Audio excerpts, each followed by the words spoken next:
Well, this is the highlight of our weekend. I know that a lot of people have come especially for the purposes of this session. We have our special guest here, Paula Byrne. And we also want to welcome Arabella Pike from, that is right, isn't it? From HarperCollins, the publishers. And we have another special guest, Sioned William, who I know that many of you know Sioned already. In the early days of the Barbara Pym Society, Sioned was one of the leading lights, shall we say, in the society, and was, you know, had a lot to do with it being set up. She is a BBC executive, and she's a graduate of Jesus College, Oxford. If you want to know more about her, just look up her Wikipedia article. Likewise with Paula. Paula's also got a Wikipedia article.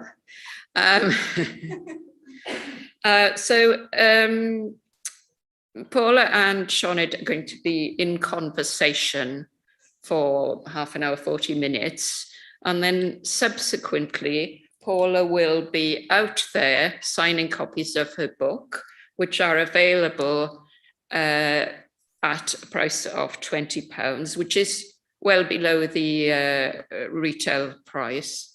What was I going to say? Oh, well, we hope you'll all buy one. If you've got one already, I'm sure Paula will be willing to sign that. Paula's had quite a difficult, well, no, in some ways an easy journey, and in some ways a very difficult one. She had a very easy flight, apparently, but then the road journey was going okay until she got just outside Oxford when they got stuck in a major traffic jam. So she hasn't had much time to recuperate. So I'm very grateful to her for coming over here on time to see you all. Yes, and I know you all appreciate it too. Before as we've all got the Prosecco now, I think we should start by drinking a toast to the new biography of Barbara Pym. Yes. Okay, well, if you two would like to kick off whenever you're ready. We also have a few questions if people would like to ask a few questions. Should we need a bit of time for Absolutely, that, yeah, we can do it. I mean, what now the brilliant Deb Fisher has done, you will see this is not Blue Peter, although it looks suspiciously like Blue Peter. This is actually not a sort of show and tell, Barbara Pym themed show and tell. Deb has done all the hard work here, I have to say, not me, but each one of these objects, we hope, will start a bit of a conversation about different aspects of this wonderful woman who changed my life when I read her. And interestingly, the theme of this conference is Barbara Pym and the world. It was an American who introduced me to Barbara Pym, a fellow student at Jesus. And I've never forgotten what she said to me. I read No Fond Return of Love was the first one, and I brought it with me this weekend for sentimental reasons. And I remember her saying when I read it, and I said, oh, I just loved this book, it's wonderful. And she said, you're so lucky, you've got it all to come. And I think we all understand that. What I didn't really understand at the time was how much I would reread her books and how much comfort and joy they would bring me over the years. And, you know, this is 30, possibly even 40 years ago now. And also just the comfort that her particular brand of Stoicism brings us. And a great friend of this conference, Professor John Bailey, I remember saying maybe 25 years ago here in this conference that in his wife's worst times, that it was Barbara Pym that brought him the most comfort. So what a context to start. And then this wonderful book written by Paula, where we there's every moment, every written word has been scrupulously, what's the word I'm searching for, the archaeologist's words, because sometimes my English sometimes defeats me, believe it or not, as it is not my first language, being Welsh. But anyway, whatever archaeologists do, excavated, that's the word. For meaning, for sense. So what we'll do is we'll have these objects, but I hope it will bring out a broader conversation. So we wanted to start with the I didn't lemon. know about the object. I knew the objects were coming, but I didn't. So this is new to me as well. And I have just come off a 10-hour flight. So if I Yes, forget my words, I think we have to please be forgive me. kind Be to Paula. kind. Absolutely. So this is the lemon. Fundamental to many of the books, I think. And here's a quote that Deb has kindly written out. So in April 1961, Barbara visited Rome, and like Ianthe and Sophia in An Unsuitable Attachment, she went down to Naples, and in Ravello, she said, there were acres of lemon groves. It is for the lemon groves that one loves Italy, also for oranges with stalks and leaves, and the little bundles of dried lemon leaves, which you unwrap to reveal a few delicious lemon flavored raisins in the middle. And if you remember, there's also that wonderful notion of the sinister lemons and oranges under the netting. I don't know if you remember when she looks out of the window. Italy obviously was a seminal part of her life. To what do you, I always think there's Rocky, there's the Wrens and their ill-fitting uniforms, the romance. We know that, having read your book, that it was also a really important time for her, post-Gordon Glover. What do you think the significance of Italy and the lemon was in her life? Well, two things when you were just speaking then, Shona. Can you, are they on? Can Sorry, you hear? that's I'm so sorry. Is that better? Yeah. I don't want to shout at you. Is that everyone can hear? Well, it's wonderful. I didn't know, as I said, which objects would be chosen. And I've just come from Arizona, where I have lots of lemon trees in my garden. And I think a lot about Barbara Pym, because the quote that you talked about before, the little bags, I've invested in some Barbara Pym-like little lemon bags because the birds make these little holes in them. So there's little muslin bags are all over my lemon tree and really remind me of Barbara. And also the quotation about the leaves, the dried. I found that very moving when I was writing the book. There was something, and correct me if I'm wrong, but she was going to use that for a title for that book, and she wrestled with lemon leaves and lemon. But just the idea that if you peel away at the layers like an onion, you're going to get to the raisins underneath. And there's something sort of hopeful, I think, really beautiful about that image. I always loved that image. But Naples, yes, certainly. And you'll all know that she was very heartbroken over Gordon Glover, who treated her very badly. I don't know whether some of you read the wonderful piece in the Oldie magazine by Prudence Glover fairly recently. And I was so glad I found that, because it was towards the end of writing the biography. And somebody said to me, oh, Prudence, and I tried to reach out to her and get into contact with her. I couldn't do it.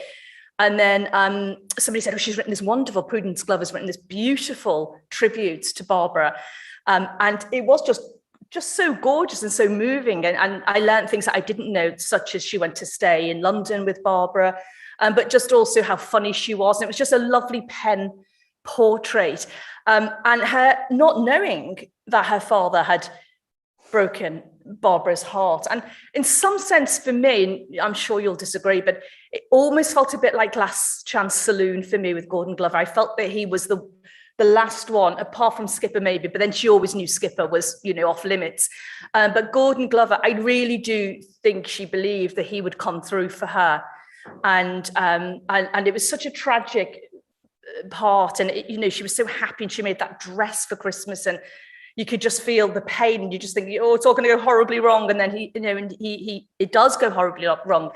But of course, that propelled her to make the decision to go to Naples. And that was a very brave decision. And I think in many ways it was the making of her. I mean, I think she did, it was her war.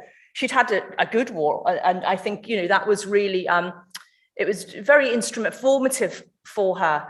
And in a way, just getting over that very, very difficult heartbreak.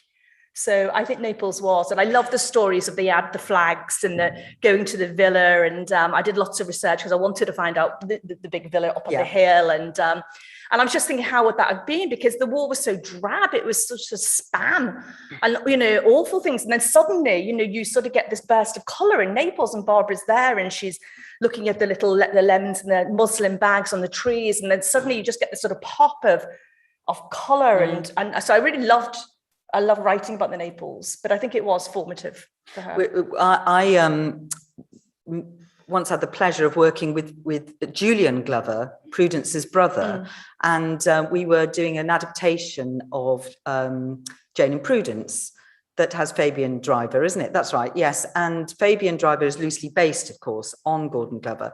And Barbara's sister Hilary came to the recording, and Julian was around the corner in what they call the dead room, which is a room that has no sound effects at all. And you can put on a country lane or something, and she could only hear his voice. And she sat down very heavily in her chair and said, "Oh, it's Gordon." And I remember being really moved by that. Anyway, I mean, I suppose the other thing about Naples was Rocky Napier, this Don Draper-like figure, he's just this embodiment of beauty and everything that was joyful. He takes her out to lunch and she can talk to him like she can't talk to anyone else. And he buys a mimosa. And of course, the next day the mimosa's dry and it's all disappointing. But it's still the passion, isn't it? Do you think that was what was ignited in her? That sort of sense that there was still joy possible in her life? Oh, for sure. And I think also Starkey was really interesting as well. And I think one of the reviews was a bit sniffy about Barbara Pym being sort of a bit snobby and a bit too class conscious. And I never found that at all. I mean, also that was history. That's how people were in those days. And part of what the Second World War did was to dissolve those class barriers. I felt very moved by Starkey as well as Rocky Napier. I mean, Rocky's fantastic and he's a cad and he's full of life and colour and vigour, and he's not really ever going to come through because he's in love with himself more than anybody else. But I really liked Starkey because it seemed that it probably was the first time she had a relationship with a working class man. And I was really fascinated by that relationship. That's because I loved it when he said, you just make a brilliant mistress, Barbara, because you're just so intelligent, and men want intelligent mistresses, and he drove her mad, and she found him uncouth, and she found him ill-mannered and boorish, but she was so sort of compelled by him, and there genuinely was a really lovely loving relationship. And I think Teddy Lemon's I always thought Teddy Lemon owes a lot to Starkey, in that wonderful moment when Teddy Lemon comes through and she suddenly looks at the rather sort of annoying middle-class people who have very complicated love lives, and she's pining for the good old working class in his husky. Yeah. And you just get that sense. I was quite surprised when I think it was a LRB review said, Paula Byrne should have taught more about what a snob Barbara was. And I was like, well, you haven't read it properly, because she's not a snob. But do you think that she was unusual in the way that she, I don't think she was unusual in Oxford, because I think it was a buyer's market in a way, wasn't it? I always remember everybody used to say, go to Oxford because you'll get a boyfriend. But I think in her general, I mean, she seemed to love in a way that seems fairly unusual for a woman of her era. Is that fair, do you think?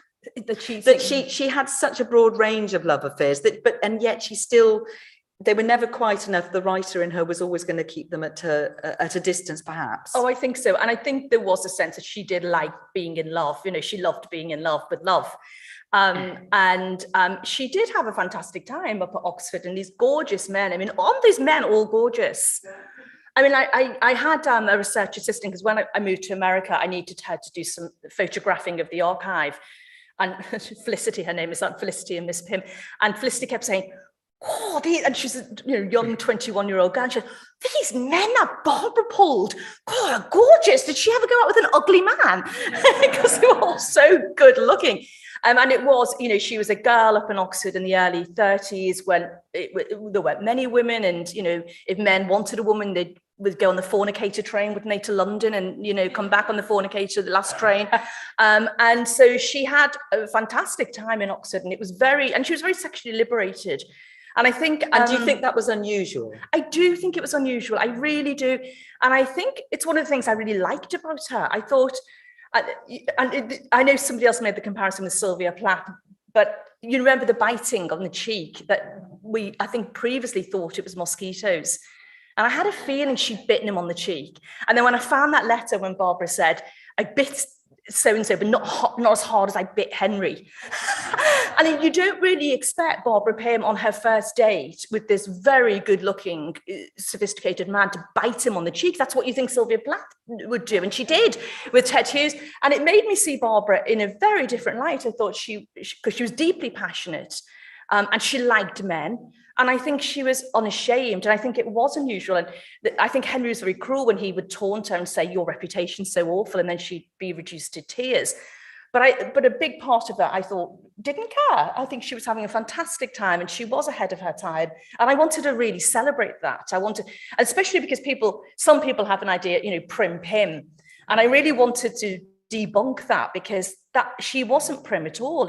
And she sort of looked a bit prim later on with a handbag, a bit Maggie Thatchery. But, in the early days, she was, beautifully dressed and very sexy. And Henry came to this conference a long time ago now, and it barely made it out alive, actually, because there were so many angry women, I think. I again was very privileged to speak to him. And he said that Barbara, he called her a flapper. He said she was a bit of a flapper and she had a lot of other partners. I mean, he was a bit sort of, I wasn't the only one. I wasn't the only one to break her heart. And but I think we all knew that perhaps he was the most important one to break her heart. And I'm not sure he ever admitted that, really. But yes, it's interesting that he did. Was it his defense, do you suppose, to say, well, you've got a reputation, so it doesn't matter? I think that's pretty, it shows him in a poor light. Possibly. It does. There was definitely a lot of that, and using her for sex in a way that he wasn't using other women like Alison. He was using her, and she loved him so much that she was so helpless, but so depressed about it, but she couldn't help herself.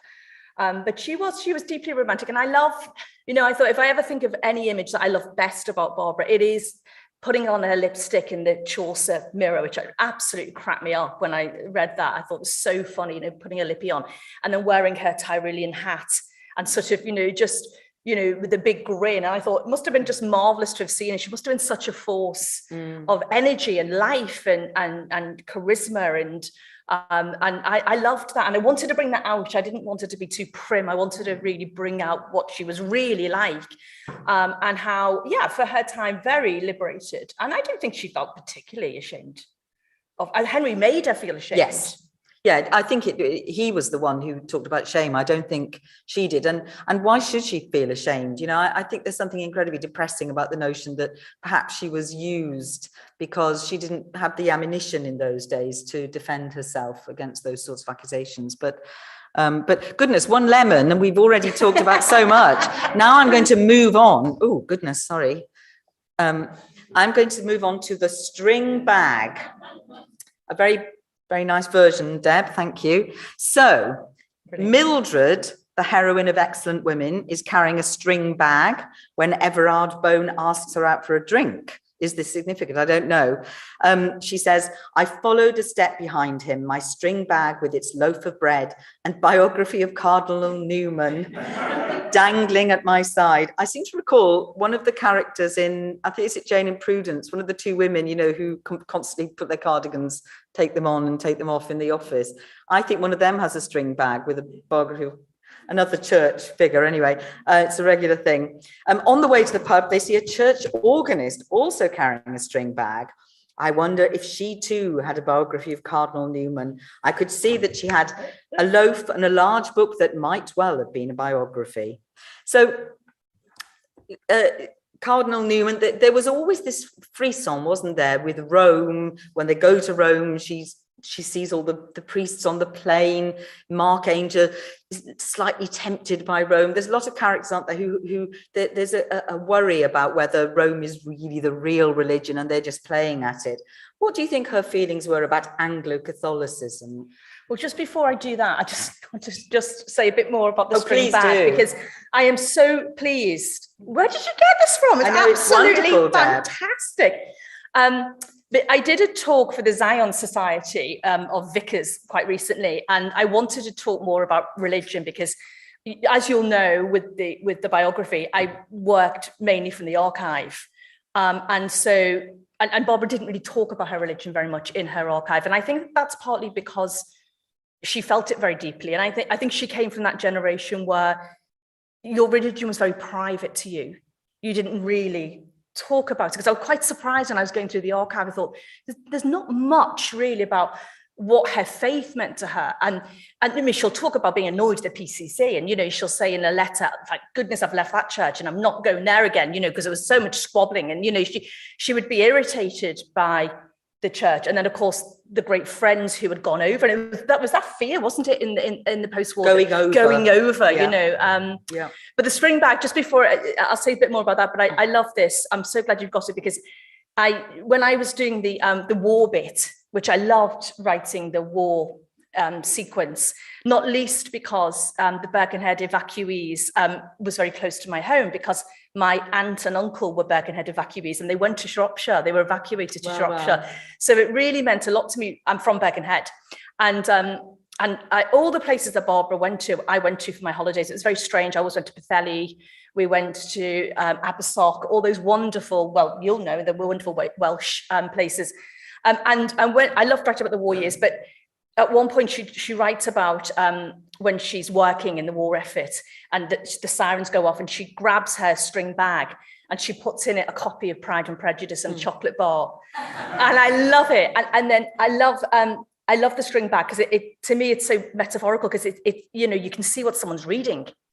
That's the worst thing about Kindles, isn't it? I hate Kindles, because I'm nosing to see what people are reading, and I can't see. Yes, but that's why 50 Shades of Grey became a big hit, wasn't it? Because nobody could tell they were reading it on their Kindles. So I'm told. But, you know, what anyway. She loved about the string bag was that you could see Yes. what. So, you know, with her trusty copy of Pride and Prejudice, and then the string bag comes up as a motif in several of the novels, doesn't it? That's right. And the bit that I thought very moving was the little cameo appearance in The Sweet Dove Died at Keats's house in Hampstead. Oh, yeah. And Barbara wrote about this in her diary, about how she cried when she saw Fanny Braun's engagement ring. She really moved her, and she started crying. And then she uses that episode. Yeah. And I think it is her, when you see this woman in her sort of in her rain, she's got sort of plastic over her feet, and she's got a string bag and with a frozen dinner for one. And it's such a beautiful detail. You know, Barbara lived through such a time, and, you know, with food's always obviously very important to her. And then you think, where did she get to when you start buying a frozen, and everyone can see you're a sad old sack, because you've got your frozen dinner for one in your string bag, and your copy of Pride and Prejudice, whatever it is. So I felt that was a very important motif for her.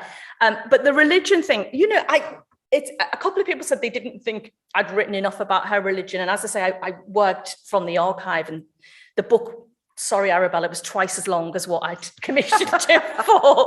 It was just getting bigger. And the more I found, I was thinking, this book, Arabella's going to kill me. And so I wrote to Arabella and said, it's twice as long. And Arabella said, well, as far as I'm concerned with Barbara Pym, it can be 3 times as long as you've commissioned it. I love every word of it. So Arabella was amazing.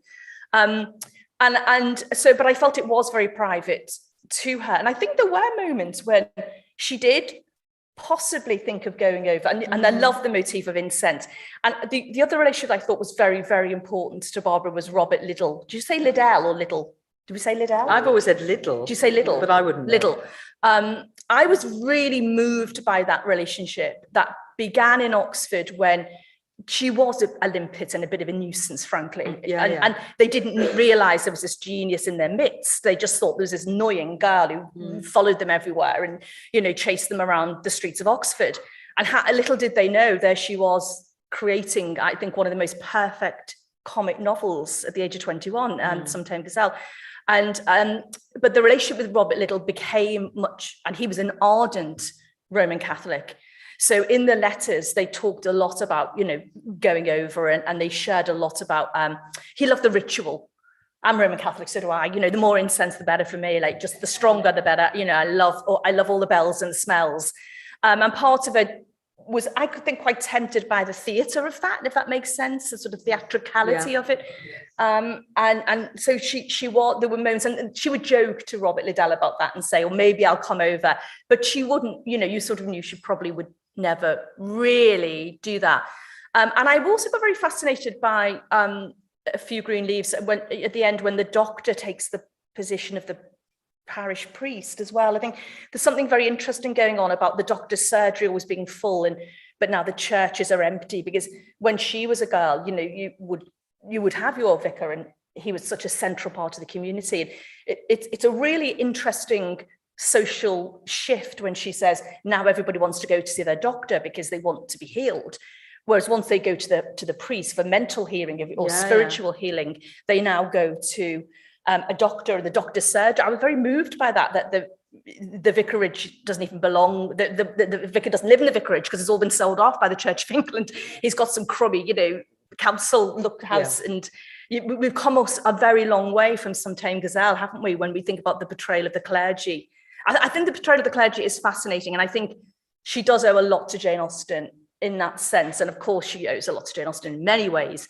And I think she is very much the trope of using the clergymen as buffoons, but also in all sorts of interesting ways. Probably haven't got time to talk about it now because we've got so many objects, but I think I think also, though, the one thing that I would observe is that there is a kind of sense of the Catholic Church being slightly sinister. So she meets a nun, one of the characters meets a nun, and with white lips, you know, and whenever they portray nuns or priests, there's something a little bit sinister about it. There's also, I think, a degree of snobbery in that usually it's an Irish priest, a working class Irish priest, and there's a notion that perhaps the religion is quite simple, as opposed to the more exalted Anglo-Catholic religion. So I think, and then there's that wonderful bit where they go, is it Buckfast Abbey, where the friend, is it Mildred's friend or Dulcie's friend, sort of says, look, they don't want us to see what's behind the scenes. And actually, it's just a row of chairs as far as I can see. But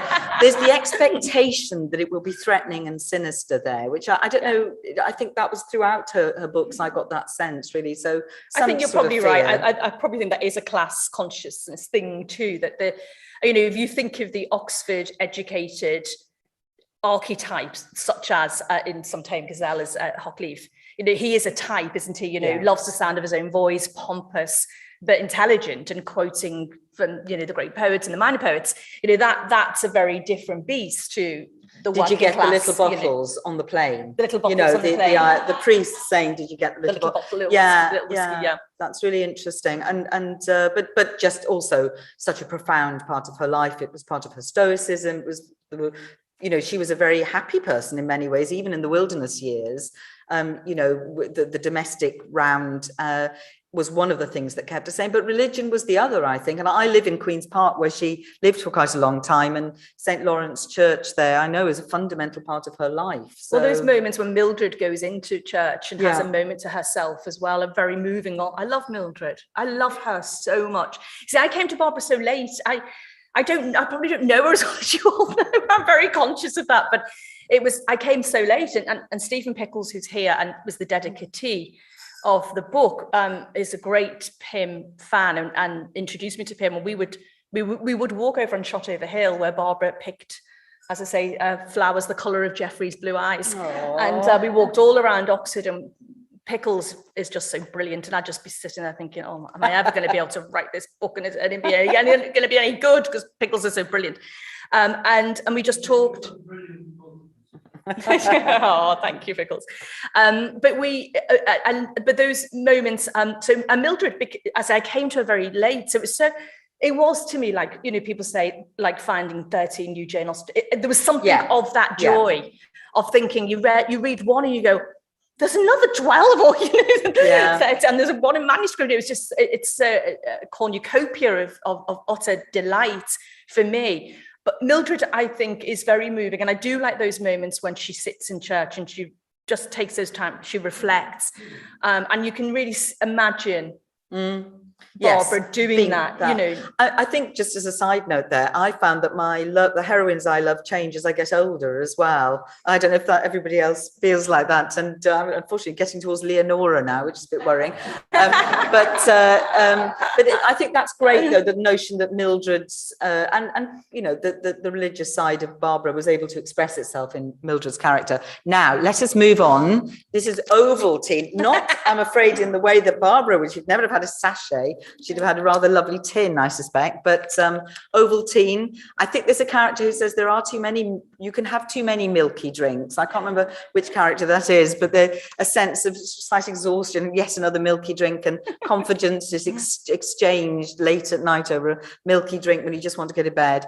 So in Crampton Hodnett, Deb notes, after Mr. Latimer's failed marriage proposal, Jessie Morrow assumes he isn't quite himself. Perhaps you're overtired, she says. I'll ask Florence to make you some Ovaltine, shall I? Because this is going to solve the problem. And that's right. And Dulcie, in a conference very like this one, says, life's problems are often eased by hot, milky drinks. And this is exhaustive. Deb says it's also mentioned in Jane and Prudence, Less Than Angels, Some Tame Gazelle, and Gervase and Flora. So that's the humble Ovaltine. Have you ever drunk Ovaltine? I have not, because I don't like milky drinks. That is heresy. But the famous line is the Ovaltine loosened her tongue. Now, that's wonderful. So who's the clever person who knows what that is an allusion to? Because I don't even know whether I put this into the book, but I certainly remembered afterwards. Does anyone know what that might be an allusion to? The Ovaltine loosened her tongue. Ooh. It's actually, it's a reference to a line in Jane Austen, which says, tea loosened her tongue. And she changes it to Ovaltine loosened her tongue. So lovely tribute to Jane Austen. Isn't that lovely? And I love that. I love it that, you know, you would expect it to be sherry loosening the tongue, but you know, it's the hot, milky drinks. You know, she's very good on small things. You know, that's the sort of thing I like, really. I wrote a book about Jane Austen called A Life in Small Things, and objects were very important. And each chapter began with a small thing in Jane Austen's life, and then I used that thing as a portal into the life and the work. So, for instance, I looked at the Jane Austen cross, the topaz cross, and I was thinking, well, why a cross? Her brother bought it for her. Why a cross? Why not a locket? Is a cross to do with the religious symbolism? You know, I love how objects have this you know, their own life, and I think the thing that really attracted me to Barbara Pym was her observation. You know, her acute eye for seeing the things most of us don't see, and we know she was inveterate letter writer, but also I love the fact of looking through the archive of Yvonne. I met Yvonne a couple of times, didn't I, Yvonne, when we were in the archive together in the Bodleian. But even when she took her first aeroplane trip, she wrote. She got a little notebook. Given in those days, they gave you a notepad, and she kept that to write ideas and observation. I love that detail. That just even any scrap of paper she would use and write down these observations. And I just think that, you know, that eye for just the small things, and those things might be absurd, like the caterpillar, but which is I find really, really moving, yeah.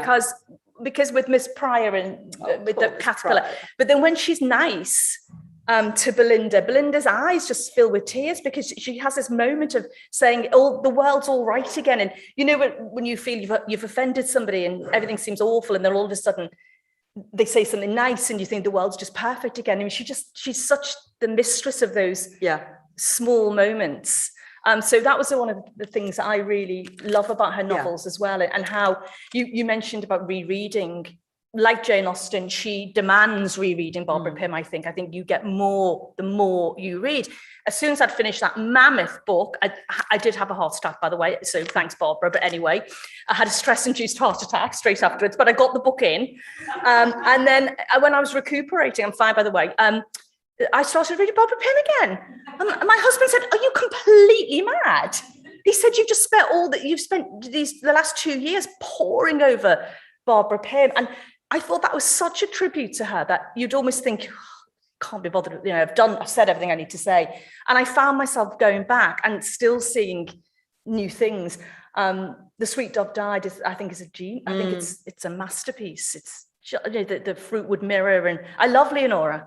I love her. I think she's so fascinating, and the mirror where she wants, because she's this beauty who's aging, and she wants the mirror where it's quite dim and cracked because the reflection's beautiful. She's just so good at those very poignant details, plangent, as Philip Larkin said. You're great, you know, plangent details. Is mournful. So there's something quite mournful about some of those details, but you know, but I thought I was very pleased about the Ovaltine loosening her tongue and realizing it was a Jane Austen That's allusion. wonderful. I hadn't picked up on that at all.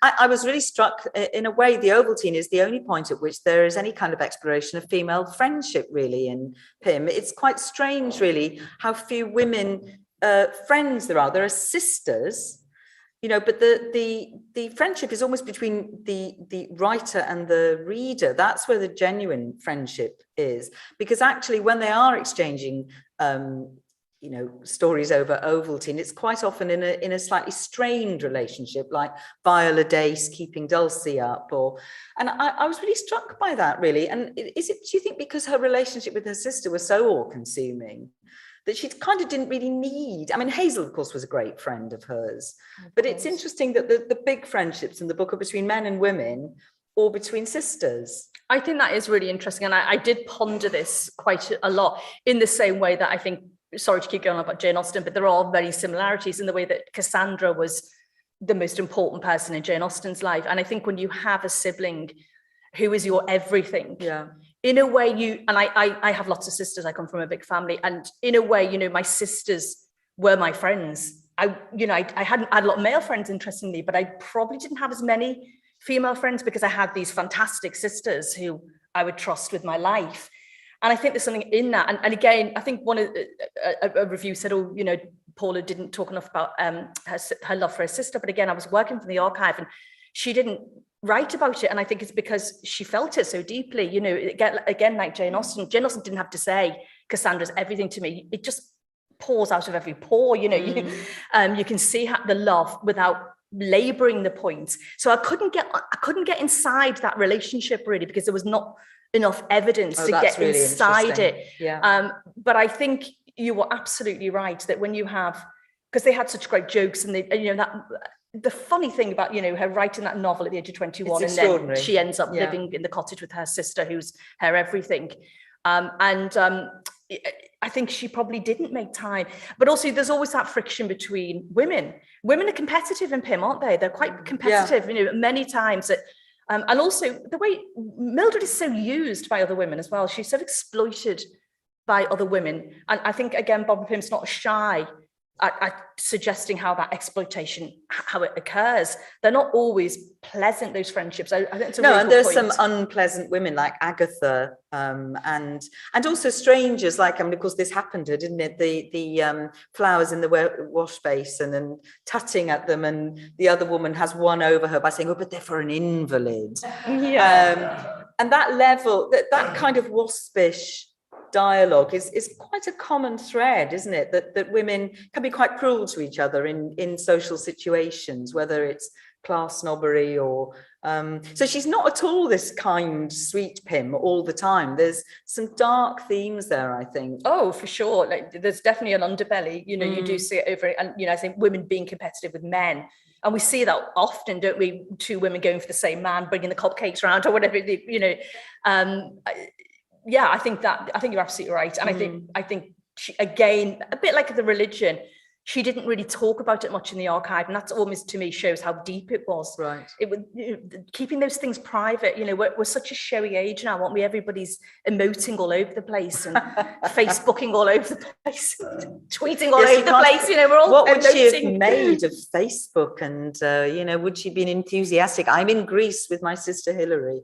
This is our dinner. I can't really see it, I have to say. Right, let us move on. The hot water bottle. So, in Jane and Prudence, Deb, you have chosen some brilliant excerpts here, I have to say.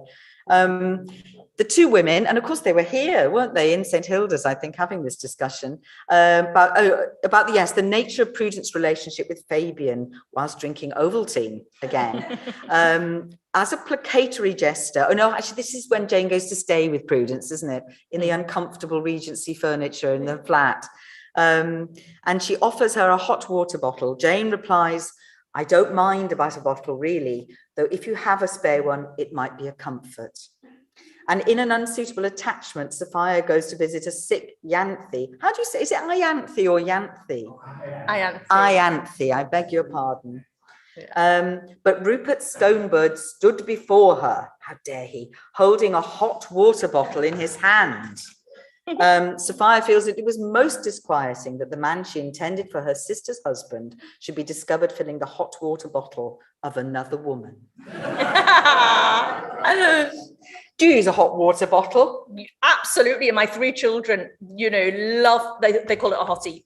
Whenever they're ill, they say, can I have a hottie? And they're like 23 and 21 now, but they still want a hottie. It's like, that is the most absolute comforting thing, is to have a hot water bottle in your bed. But again, it is that quotidian thing, the commonplace. And I think that's the thing that Larkin really enjoyed about Barbara Pym's novels, is what she did with what to somebody else might seem banal. A string bag and a hot water bottle, and yet somehow it's a sort of alchemy. She sort of creates these moments that are funny, really funny, and moving in the quotidian, in the banal. And I'm a great one for the quotidian. And of course, she loved trivia, didn't she? Loved the thing that she shared with Gordon Glover was that book. One of the things I did when I did the biography, I tried as much as I could to read every book that was significant to her. And I really got quite a good library, and I actually found that book, the trivia book, the Logan, whatever his name is, I can't remember now, I've just been on 10-hour flight. Logan, yes, thank you so much, thank you. The trivia book, because I wanted to read all the books that she'd read, and in order to really get inside her and see what made her tick and what she loved and how she honed her craft. And I love how Philip Larkin, I love that relationship so much that, they both loved the ordinary, didn't they? Loved the quotidian. They'd say, why aren't people interested in the ordinary anymore? Why has it all got to be, the Beatles and sex? And, why can't it be hot water bottles and string bags? And that really is what was unique to her. But of course, it's transported. And that quote is just beautiful about, finding your husband filling up someone else's hot water bottle. It's crushing you. You'd feel way worse than if you caught him snogging someone and finding them filling up a hot water bottle. The blow is too much. I think the idea of comfort was pretty central. The emotion recollected in tranquility is better than actually going through it, isn't it? You like to be thinking about it maybe when you've got your hot water bottle and that nice cup of Ovaltine, which I think is really fascinating. Again, part of the Stoicism, the way that she dealt with the hammer blows of life, particularly the wilderness years, where she wasn't allowed to write about these little things, as she wrote to Philip Larkin, why can't I write about these things that I see around me? The copious notes that she made about people at the Cardoma in Fleet Street and this life that she lived, and wonderful observations about life. I think it's such an astute point, but not it being out of fashion until, of course, David Cecil and Philip Larkin righted that terrible wrong. Now, I'm very aware that we need time to ask some questions and sign some books, so we will come to our last figure. Where did you find that? I don't know. Where is this from, Deb? Sorry? Zimbabwe. Wow. Well, appropriate, yes. It isn't a picture of Alaric Lydgate. Again, I don't know how to say his name either, in his mask, because I love the fact that he and I love the other one I love is Senor McBride Pereira, who likes to wear his kilt at night. There are these two men, they put on these extraordinary, these things that make them feel significant in some way. It's wonderful, tiny sentence that creates these rich characters. It's such genius. But anyway, Africa, absolutely fundamental. Barbara Pym and the world. In fact, I met somebody once who's, had known her simply because their father had worked in the African Institute, not because she was a famous novelist. It's her tentacles reached out, She was, of course, assistant editor of the journal Africa, which he said ought to be enough, but I find it isn't quite, which is one of the saddest things I've read. Africa mentioned in almost all her novels. Everard Bone has been there. Goodness knows what that was like. I can't really imagine that. Poor Tom Mallow, of course, meets his death there. Living behind, Elaine and the dogs. I just can't bear Tom Mallow's women. That's a book in itself, I think. There could be a book, couldn't there? Tom Mallow and his women. And the sister, of course, Tom's sister, which is that lunch they have in the Oxford, is it the Oxford and Cambridge Club? They have the lunch to talk about what to do. And she doesn't really want his carvings. Deb's pointing out here that it would be very crude stuff, wouldn't it? Not the kind of thing one would want to have in one's house, which seems very sad. And then Some Tame Gazelle, of course, the Bishop of Umbawawa, Theodore Grote, and his extraordinary Magic Lantern show, which I wish I'd witnessed, I have to say. So Africa, you know, it was a key element. She never visited. I mean, she's like Shakespeare. This completely consumed her writing, and yet she never visited. Do you think she would have liked to visit Africa? I'm not sure that she would. I mean, we all know that she was drawn to anthropology because as a novelist, she felt that she did the very same thing as an anthropologist. She looked at communities and she writes about communities and how they work and how they don't work. And so I think it fed into her work. And also, I have to be quite careful with this, but Arabella will back me up on this, because when I was writing about the anthropology, one of our young copy editors said to me, you need to be a bit careful about it, you know, in the environment we are living in today, where you can't really say or do very much without the thought police, you know, throwing you in prison. I was actually quite wary about sort of how I wrote about, because it's so funny, but I can see that it would be offensive. And I mean, I'm completely conscious of that, but it is so funny. And I thought I think she did see the humor. The 5 parrots' eggs makes me laugh so much. So, you know, the story of how when a chieftain gets too old, that he sent 5 parrots' eggs as a sign that he must kill himself. And I mean, I think it is just so funny. And I think she would just sort of see those details and say, that is just the funniest thing. And then she wrote the play about 5 parrots' eggs. And so I think she was all the time thinking about the world that she was creating in these closed communities. And then the work that she was editing, and, you know, things like, you know, if your brother-in-law, if you die, your brother-in-law can sleep with you, but only if you're in the right house, you know, all those things, the kinship ties. I think she did find intriguing and really fascinating, but I think that was it. It fed into her novels more than wanting a desire, I think, to go to Africa. I got the sense that she felt that the Africans were more dignified, really, than the anthropologists, because they're such eccentric, unseeing, socially awkward characters. You know, they can't form relationships, and they, you know, there's a real sense in which you know, whenever she speaks about characters from Africa, they have a kind of innate dignity, whereas, you know, the Father Gemini and Alaric's and Gertrude, is it Lydgate, you know, they're so eccentric and strange, aren't they? Yeah, and I think the Napiers are really actually quite horrible. I mean, they're really sort of those sort of sophisticated, you know, middle class academics that have an open marriage, and I think there's a sort of prudishness in her when she's not ripping apart, but she's unraveling some of those relationships. And Mildred at the end feels almost sickened by the sophistication of that relationship that is actually quite seedy. You know, you really get the sense that Mildred just thinks they're actually really seedy, the Napiers, and actually they really use people.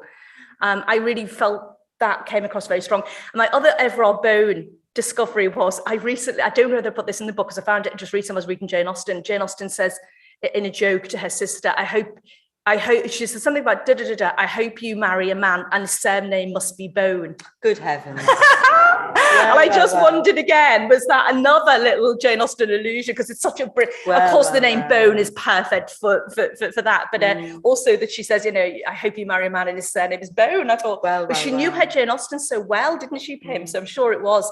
But I definitely got that sense that the sophisticated people, and in this sense, she's very like Evelyn Waugh, I think, in that the sophisticated people are the savages. They're the real savages.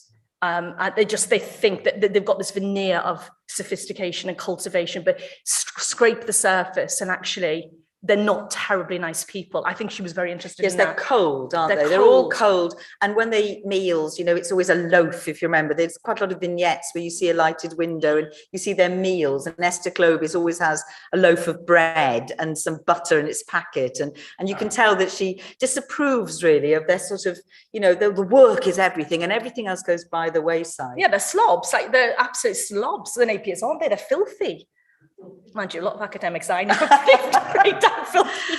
Well, look, we've come to the end of our objects. Now, I think we should throw this open to the floor and see if anybody has, I mean, I'm sure we're bursting with questions. There's so much to talk about with Barbara. Does anybody have a question? I think, oh, look, Deb's got a mic.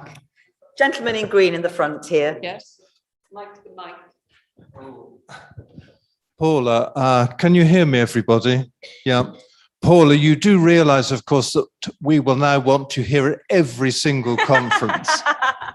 I mean, we could really listen to you for hours. I have to say, when we first found out a few years ago that somebody was writing a biography of Barbara, we were a bit sniffy about it and said, well, there can't be anything more to add.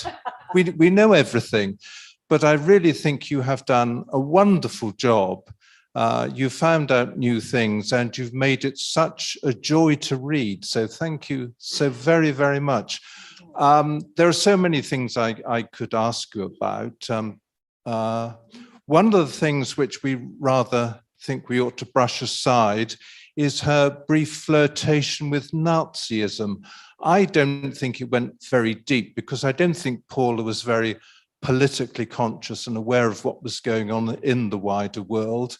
But it is a bit worrying, perhaps, when we find out that when she came back to Oxford, she went all over trying to find a swastika brooch. I wonder if you have any thoughts about this aspect. Again, we live in such a cancel culture world, and I'm very conscious of this as a writer, that I was really, really worried that Barbara would be cancelled because of the flirtation with Nazism. And Arabella will back me on this. We had a Zoom with the whole team at HarperCollins, with a lot of us. And I said, look, we don't want this to happen. But this is good. I have to tell the story. I can't not tell it. That would be a whitewash. And I wanted to say it with sensitivity and tact. And lots of people flirted with Nazism in the 30s. And she was by no means the only one. And she repented and she recanted and she was sorry and very, very contrite, all of those things. But I remember talking to Arabella, and Arabella and Helen Ellis, who's my publicist, was just amazing. But the Telegraph wanted to buy first serial rights. And I know that's the story they wanted. And I said, absolutely not. I'm not selling it for, and Helen and Arabella said, no, they're not having that story. They were so good because I just think a lot of people would have said, just do it. You're going to sell loads more books and do it. And we really all sat down and said, we are not going to do that, because it was one part of her life. And it was a part of her life when she got it very wrong. And she repented. And I don't think she should have been hauled over the coals. I was always, I didn't probably realize initially just how close she did become to Friedberg when they were living together in the flat. And she said he would go to the bureau, the office, and come back, and just how close Friedberg was to Hitler. But he recanted as well, didn't he? Friedberg? Well, he did. And Henry and Jock always said, Jock Little said, when she was dating Friedberg, he's not a Nazi. He's not really a Nazi. He couldn't be. He's too nice. He wasn't, is there such thing as a nice Nazi? Well, yeah. There were nice Nazis. We don't want to say that now. And I think we've got the benefit of hindsight. I read a fantastic book by, I think it's called Julia Boyd, and it's called Travels in the Third Reich. And it's first-hand witness accounts. You might be interested to have a look at it, of all the people that were going to visit the Third Reich. And it was artists. It was Virginia Woolf and all sorts of people saying, this is fantastic, all getting caught up in the sway, wonderful swastikas. We've got the benefit of hindsight, which they didn't have. But I never wanted to excuse her either, because she did have friends saying, don't date those Nazis in their filthy uniforms, that, she did. And also I did a lot of the reading that she was doing. And there's a very powerful book called The Oppermans, or Oppermine, and it was about a very early Jewish concentration camp. And she read that book, and I wanted to read that book to see just how much did she know.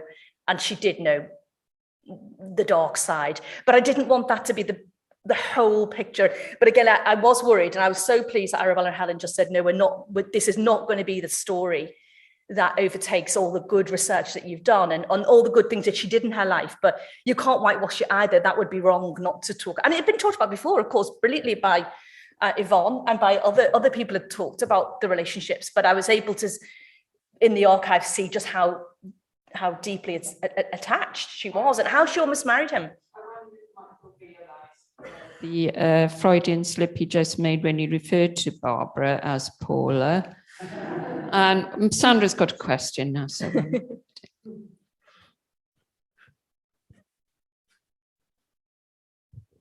Well, just to say that lots of people in the 30s were very interested in German culture generally. Absolutely. German was a very popular school subject. But also, when you think of all the people who went to the Soviet Union when people were starving and being thrown in labor camps, and they came back and said, this is a wonderful, this is the future.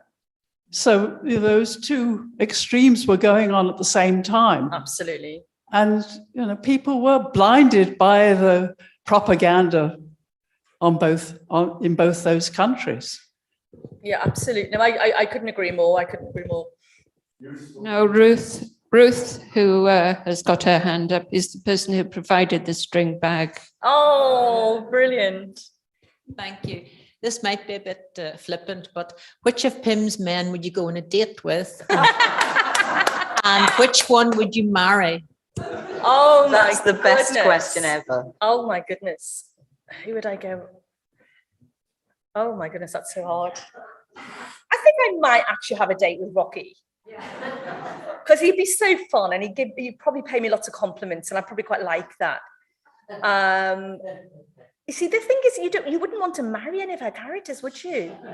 Which is a thing that, Philip Larkin says, another rogue to add to your wonderful wall of rogues, Barbara, when he was reading one of her books. And then when another friend said, you really don't like men, do you? And she said, oh, I love men. I don't know what you talk, I love men. People think she didn't really like men because none of the men are portrayed particularly well. I'm not sure I would want to marry, I certainly wouldn't want to marry Henry Hoccleve. I really feel very sorry for his wife. I'm going to throw it back to you.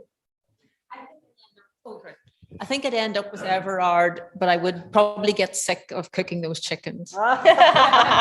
In fact, a few years ago, we had a conference entitled An Excellent Man. And in the end, we had a vote on our favourite man, and it was Everard. Was it ever? Oh my Was it? goodness. Well, we might do it again one day. Anybody, any more questions? I feel like oh. Oh, Rupert. Yeah, that good choice, Yvonne. Yes. Yeah, I think Rupert's a good choice. Well, say some more. Well, I've gone a lot in. I've tried to find out a lot more about Rupert and his family, and his. It's all been terribly interesting. And if I were 20 years younger, I would pursue it, but I'm afraid I can't now. But I did get in touch with his. Do you remember the brother that Yes. came to Oxford? And Yeah. what was he doing? Throwing bits of sugar up in I think he was. tea in the Was he the one that every time she spoke, he put a sugar cube in her hand? That's So right. that when one of her mannerisms, Pim's, was she would do this when she was speaking, and one of the brothers just kept putting sugar lumps every time. And she thought it was hilarious. Actually, no, that wasn't. That was. Oh no, it was. You're right. Of course, you're right, Yvonne. You're right about everything. It was Rupert Gledow's brother who was putting the sugar lumps in the Randolph. Do you remember they went to the Randolph Hotel? That's right. After, I think he and his mother With his had come mother. up for graduation. And I love that. I love the fact that she, you get that mannerism, and she said it was so delightful that what was his name? Began with E. What was his name? The name of the brother? Sorry, Rupert's brother. um, Edward or Edwin? Edwin. Was it Edwin? God, But I know he put the sugar lumps in. Oh, he was very charming, and he was very But glamorous. He had his plane, his aeroplane, and no, I think Glamorous. he was rather gorgeous, and I know all this nonsense about astrology afterwards. I don't know where that came no, from. that was definitely But very creepy. He's my favourite. Well, he had a very sad life because Rupert, he married a French woman. You'll remember this from the book, and then she died in childbirth. Yeah, probably in childbirth. And then the daughter, I traced the daughter really bizarrely because she was cousins. She used to go and stay with her cousins, and I realized that was Rupert's. And he wrote to Barbara when he had the baby and said he'd lost the love of his life. And then when he married again, she went to visit Rupert, didn't she, in London? Do you remember, Yvonne? Do you know that I discovered, I don't know whether you did, from what source I don't know, but Rupert's daughter, who was Sylvie. married and lived in France, Mhm. she and her son died of mad cow disease. I did know that. Did you know that? I did know that. Yeah, Yeah. incredible. Yeah. I feel that in view of the long journey Paul has had and the fact that a lot of you are going to want to sign books for her, I feel like we should finish here. Paula should be allowed to go and sit down out there and sign books. If people still have questions for her, they can maybe have a short chat with her while she's signing them. But Paula's going to be here tomorrow. And I do feel that if nothing else happens today, you'll all go home feeling like you've had your money's worth from this today's session. So is that all right with everybody if we do that? So a big round of applause for Paula and Sean.